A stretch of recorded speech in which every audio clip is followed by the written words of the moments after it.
मैं कह रही थी अच्छे से पढ़ाई कर ले, तुझे पास होना बहुत जरूरी है, वरना तेरे भैया तुझे बहुत डांटेंगे। भैया देखा आपने कि भाभी कितना झूठ बोल रही हैं। अरे मैं कहाँ झूठ बोल रही हूँ, सच ही तो बोल रही हूँ।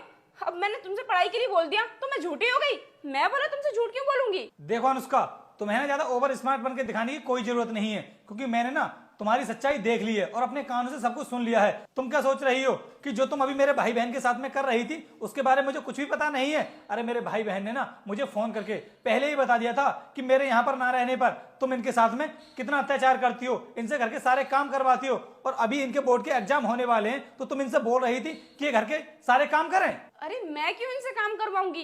काम करने के लिए मैं हूं तो सही, और मैं तुमसे झूठ क्यों बोलूंगी? तुम्हें मेरी बातों पर विश्वास नहीं हो रहा? अरे मैं तुम्हारी बातों पर कैसे विश्वास कर लूं? जब तुम इनसे ये सब बोल रही थी ना तो मैं गेट के बाहर खड़े होकर के तुम्हारी सारी बातें सुन रहा था, इसलिए ज्यादा ओवर स्मार्ट बनकर दिखाने की जरूरत नहीं है। क्या तुम गेट पर खड़े थे? हाँ, गेट पर खड़ा था मैं, और बॉर्डर से आने से पहले भी ना मैंने तुम्हें इसीलिए नहीं बताया था जिससे कि तुमको पता ना लग जाए कि मैं घर के लिए आ रहा हूं, और मैं अपनी आंखों से खुद देख सकूं कि तुम मेरे भाई बहन के साथ में कैसा व्यवहार करती हो। और आज मैंने सब कुछ देख भी लिया है। और अनुष्का, मैंने तुमसे कहा था ना कि मेरे घर ना रहने पर तुम मेरे भाई बहन का अच्छे से ध्यान रखना, क्योंकि हमारे माँ बाप हमें बचपन में छोड़कर चले गए थे।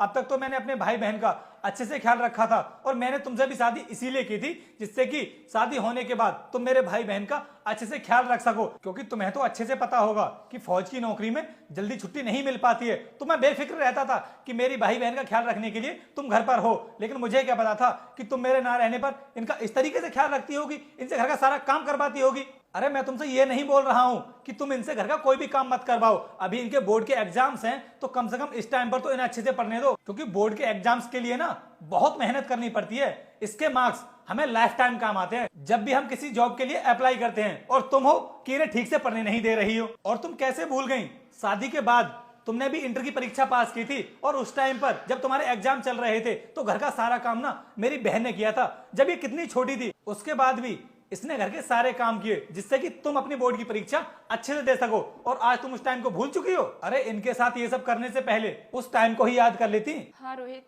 तुम बिल्कुल सही कह रहे हो। मैं भूल गई थी उस टाइम के लिए।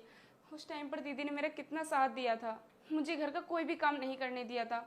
रोहित मुझे माफ़ कर दो, मैं अपनी गलती के लिए बहुत शर्मिंदा हूँ। और रोहित मैं तुमसे वादा करती हूँ कि जब तक दीदी की एग्ज़ाम है तब तक मैं इनसे कोई भी काम नहीं करवाऊंगी, और दीदी की पढ़ाई में भी हेल्प करूंगी। देखो अनुष्का, इस बार तो मैं तुमको माफ़ कर रहा हूँ, लेकिन आगे से ना ध्यान रखना मेरे भाई बहन को किसी भी तरह की कोई परेशानी नहीं होनी चाहिए। ठीक है रोहित, तुम चेंज कर लो, मैं तुम्हारे लिए चाय बना के लेकर आती हूँ। हाँ ठीक है, जाओ तुम।